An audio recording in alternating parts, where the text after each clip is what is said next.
여행은 선택이 아닌 필수. 지금 바로 랜드마크 원정대에 합류하세요. 안녕하세요. 저는 진행자 안은선입니다. 지금 듣고 계신 곡은 타운을 대표하는 가수 조재룬이 지난 2022년 발표한 가장 위대한 작품입니다.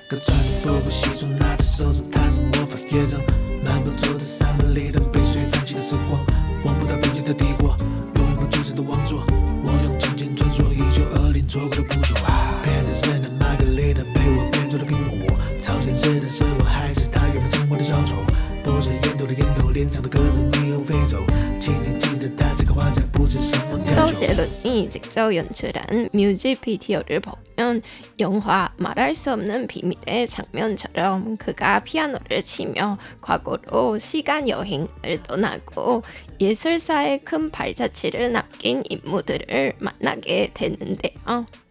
이 가운데 프랑스에서 활동했던 중국의 화가 장유는 1895년 청나라 시기 중국에서 태어난 화가로 예술 시장에서 사랑을 받아온 아티스트입니다. 특히 그의 대표작 다서나부는 지난 2019년 경매에서 한화 약 450억 원에 낙찰되며 큰 화제를 모은 바 있습니다. 장유의 작품을 직접 만나고 싶다면 지금 타이베이 북방미술관에서 그의 전시회가 열리고 있습니다.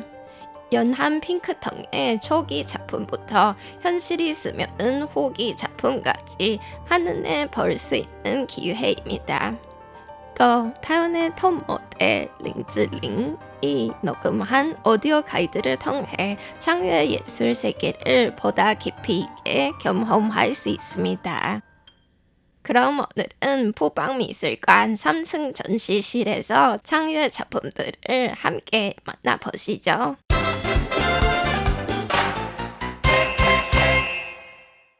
화가 장유를 만나기 전 먼저 작품이 전시된 공간 북방미술관부터 살펴보겠습니다.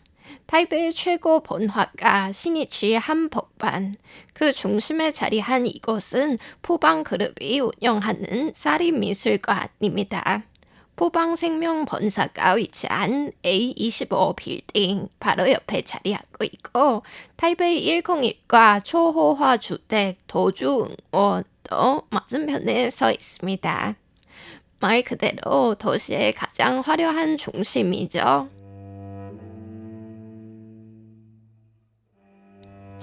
(2024년) 개관 이후 북방미술관은 번잡한 도심 가운데에서 마치 하나의 오아시스처럼 조용한 숨결을 만들어내고 있습니다. 기업의 사회 참여와 미학 교육을 실천하는 것이 북방미술관의 가장 중요한 임무입니다. 건물 자체부터 이미 하나의 거대한 예술 작품인데요. 높은 개방감을 중심으로 설계된 공간은 햇빛이 실내 깊숙이 스며들도록 만들고 흰색의 외벽 위로 붉은 크레인의 구조물이 대비를 이루며 강력한 시각적 긴장감을 형성합니다.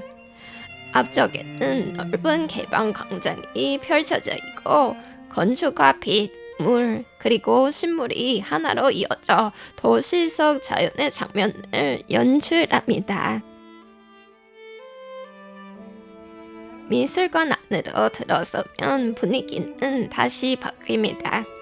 현재 1층 전시실은 전시 교체 중으로 관람이 제한되어 있지만 기둥 없이 열린 공간 구조 속에서 창밖의 물 경관이 자연스럽게 실내와 이어집니다.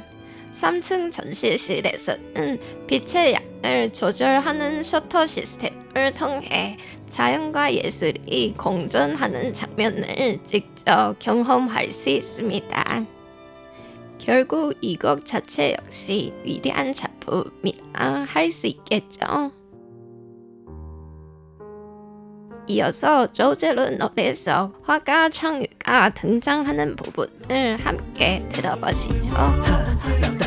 着画作里最自由不羁的水墨，画图优雅的上对，是这一种笔尖的隐没，漂洋过海的乡愁总在一无所有的温柔，寂寞的指头才能长出창유要的花朵。 노래 속 창유는 이렇게 묘사됩니다. 방랑은 세석 회화 속에서 가장 자유롭고 구속 없는 수목화. 파리의 우아한 다리는 이 우주가 그려낸 한 줄기 분놀림. 바다를 건넌 향수는 아무것도 없는 부드러움 속에 뿌려지고 외로운 가지 끝에서야 청유가 원하던 꽃이 피어난다. 4개의 문장만으로 한 예술가의 인생을 압축해낸 표현이죠. 서양인의 시선에서 청유의 작품은 동양적 색채가 짙게 느껴지는 반면 동양인의 눈에는 오히려 매우 현대적으로 다가옵니다. 그리고 레시스모, 즉 단순할수록 더 풍요롭다는 미학 속에서 전문 수집가와 일반 관람객 모두 사로잡는 매력을 지니고 있죠. 창유의 삶 역시 전설에 가깝습니다. 중구 스촨의 부유한 가문에서 태어난 그는 어린 시절부터 회화와 서예를 익혔고 1920년대 프랑스로 유학을 떠났습니다. 이후 그의 삶 대부분은 해외에서 이어졌죠. 낯선 이국의 땅이었지만 그는 빠르게 파리의 예술 분위기에 스며들었고 중국 유학생들과 교류하며 파리의 수장가들과도 인연을 맺게 됐습니다. 심지어 스페인의 화가 파블로 피카소와도 친분을 나눴다고 전해집니다. 하지만 1930년대 들어서며 상황은 달라졌습니다. 장기적으로 후원하던 큰 형이 세상을 떠나면서 창유는 심각한 경제적 위기에 놓이게 됐습니다. 이 시기 이후 그의 작품은 점차 어두워졌고 특히 화면 속 인물과 사물 주변의 넓은 여백은 그의 고독과 불안을 더욱 드러냈죠. 이어 1963년 같은 스촨 출신의 중화민국 교육부 장관의 서계로 그는 타이완 시범대학교 미술학과 교수직을 제안받았습니다. 동시에 타이완 역사박물관에서 개인전을 열 계획도 함께 추진되며 그에게는 새로운 전환점이 열리는 듯 보였죠. 당시 창유는 작품들을 타이완으로 보내지만 이집트 여행 중 여권 문제로 인해 계획은 꼬이게 되고 무산하고 말았습니다. 결국 그는 3년 후 가스 중독으로 70세의 나이에 씁쓸하게 생을 마감했습니다.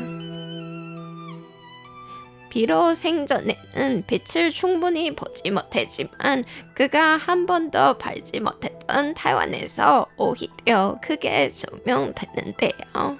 전시가 예정되었던 타이완 역사박물관에선 1978년부터 2024년까지 무려 7차례 전시가 이어졌고 포방미술관에서도 2차례 특별전이 열렸죠. 이로써 창유라는 이름이 비로소 타이완 사람들의 시선 속으로 들어오게 됐습니다. 조제룬의 노래처럼 창유의 작품은 중국 수목화의 정신 위 서양 야수파적 색채가 더해지며 독특한 미학을 만들어냈습니다. 그래서 그의 그림을 가장 위대한 작품이라 하는 거죠. 오늘 랜드마크 원정대와 함께 해주셔서 감사합니다. 이상으로 RTI 한국어 방송의 안는산이었습니다.